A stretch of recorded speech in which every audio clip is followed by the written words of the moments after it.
Life on the Mississippi by Mark Twain, Chapter 4, The Boy's Ambition.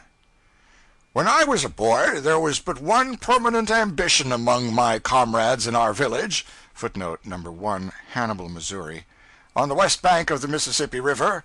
That was to be a steamboatman. We had transient ambitions of other sorts, but they were only transient. When a circus came and went, it left us all burning to become clowns. The first Negro minstrel show that came to our section left us all suffering to try that kind of life.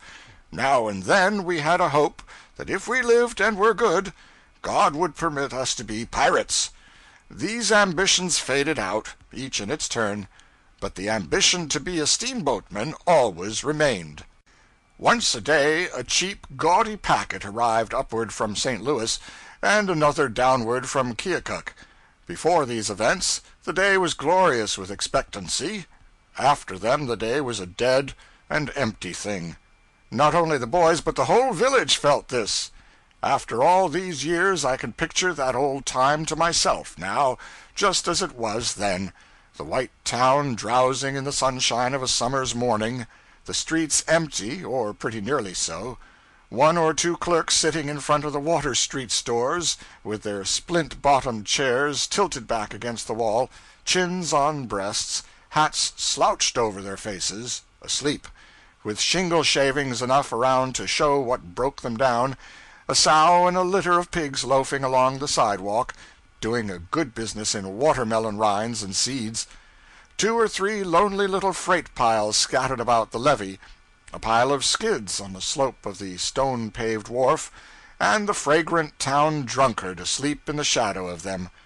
Two or three wood flats at the head of the wharf, but nobody to listen to the peaceful lapping of the wavelets against them. The great Mississippi, the majestic, the magnificent Mississippi, rolling its mile-wide tide along, shining in the sun, the dense forest away on the other side, the point above the town, and the point below, bounding the river glimpse and turning it into a sort of sea, and withal a very still and brilliant and lonely one. Presently a film of dark smoke appears above one of those remote points. Instantly a negro drayman, famous for his quick eye and prodigious voice, lifts up the cry, "Steamboat a-comin'!" and the scene changes. The town drunkard stirs, the clerks wake up, a furious clatter of drays follows, every house and store pours out a human contribution, and all in a twinkling the dead town is alive and moving. Drays, carts, men, boys, all go hurrying from many quarters to a common center, the wharf. Assembled there, the people fasten their eyes upon the coming boat as upon a wonder they are seeing for the first time. And the boat is rather a handsome sight, too. She is long and sharp and trim and pretty. She has two tall, fancy-topped chimneys, with a gilded device of some kind swung between them, a fanciful pilot-house, a glass and gingerbread, perched on top of the Texas deck behind them. The paddle boxes are gorgeous, with a picture or with gilded rays above the boat's name. The boiler deck, the hurricane deck, and the Texas deck are fenced and ornamented with clean white railings. There is a flag gallantly flying from the jackstaff. The furnace doors are open and the fires glaring bravely. The upper decks are black with passengers. The captain stands by the big bell, calm, imposing, the envy of all. Great volumes of the blackest smoke are rolling and tumbling out of the chimneys, a husbanded grandeur created with a bit of pitch-pine just before arriving at a town. The crew are grouped on the forecastle. The broad stage is run far out over the port bow, and an envied deckhand stands picturesquely on the end of it with a coil of rope in his hand. The pent steam is screaming through the gauge cocks. The captain lifts his hand, a bell rings, the wheels stop, then they turn back, churning the water to foam, and the steamer is at rest. Then such a scramble as there is to get aboard, and to get ashore, and to take in freight, and to discharge freight, all at once and at the same time, and such a yelling and cursing as the mates facilitate it all with. 10 minutes later the steam is under way again, with no flag on the jackstaff and no black smoke issuing from the chimneys. After 10 more minutes the town is dead again, and the town drunkard asleep by the skids once more. My father was a justice of the peace, and I supposed he possessed the power of life and death over all men and could hang anybody that offended him. This was distinction enough for me, as a general thing, but the desire to be a steamboatman kept intruding, nevertheless. I first wanted to be a cabin boy, so that I could come out with a white apron on and shake a tablecloth over the side, where all my old comrades could see me. Later I thought I would rather be the deckhand who stood on the end of the stage plank with a coil of rope in his hand, because he was particularly conspicuous. But these were only daydreams. They were too heavenly to be contemplated as real possibilities. By and by one of our boys went away. He was not heard of for a long time. At last he turned up as apprentice engineer or striker on a steamboat. This thing shook the bottom out of all my Sunday school teachings.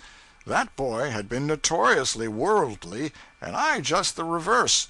Yet he was exalted to his eminence, and I left in obscurity and misery. There was nothing generous about this fellow in his greatness. He would always manage to have a rusty bolt to scrub while his boat tarried at our town, and he would sit on the inside guard and scrub it, where we could all see him and envy him and loathe him. And whenever his boat was laid up, he would come home and swell around the town in his blackest and greasiest clothes, so that nobody could help remembering that he was a steamboatman. And he used all sorts of steamboat technicalities in his talk, as if he were so used to them that he forgot common people could not understand them. He would speak of the larboard side of a horse in an easy, natural way that would make one wish he was dead. And he was always talking about St. Louis, like an old citizen. He would refer casually to occasions when he was coming down 4th Street, or when he was passing by the planter's house, or when there was a fire and he took a turn on the brakes of the old big Missouri.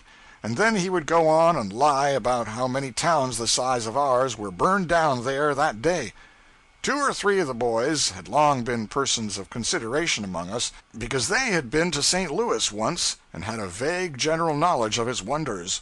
But the day of their glory was over now. They lapsed into a humble silence, and learned to disappear when the ruthless cub engineer approached. This fellow had money, too, and hair oil. Also an ignorant silver watch and a showy brass watch chain. He wore a leather belt and used no suspenders. If ever a youth was cordially admired and hated by his comrades, this was one. No girl could withstand his charms. He cut out every boy in the village. When his boat blew up at last, it diffused a tranquil contentment among us, such as we had not known for months. But when he came home the next week, alive, renowned, and appeared in church all battered up and bandaged, a shining hero, stared at and wondered over by everybody, it seemed to us that the partiality of Providence for an undeserving reptile had reached a point where it was open to criticism. This creature's career could produce but one result, and it speedily followed. Boy after boy managed to get on the river.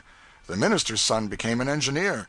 The doctor's and the postmaster's sons became mud clerks. The wholesale liquor dealer's son became a barkeeper on a boat. 4 sons of the chief merchant and 2 sons of the county judge became pilots. Pilot was the grandest position of all. The pilot, even in those days of trivial wages, had a princely salary, from $150 to $250 a month, and no board to pay. 2 months of his wages would pay a preacher's salary for a year. Now, some of us were left disconsolate. We could not get on the river. At least our parents would not let us. So by and by I ran away.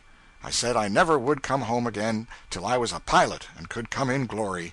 But somehow I could not manage it. I went meekly aboard a few of the boats that lay packed together like sardines at the long St. Louis wharf, and very humbly inquired for the pilots, but got only a cold shoulder and short words from mates and clerks. I had to make the best of this sort of treatment for the time being, but I had comforting daydreams of a future when I should be a great and honored pilot with plenty of money, and could kill some of these mates and clerks and pay for them. End of chapter 4.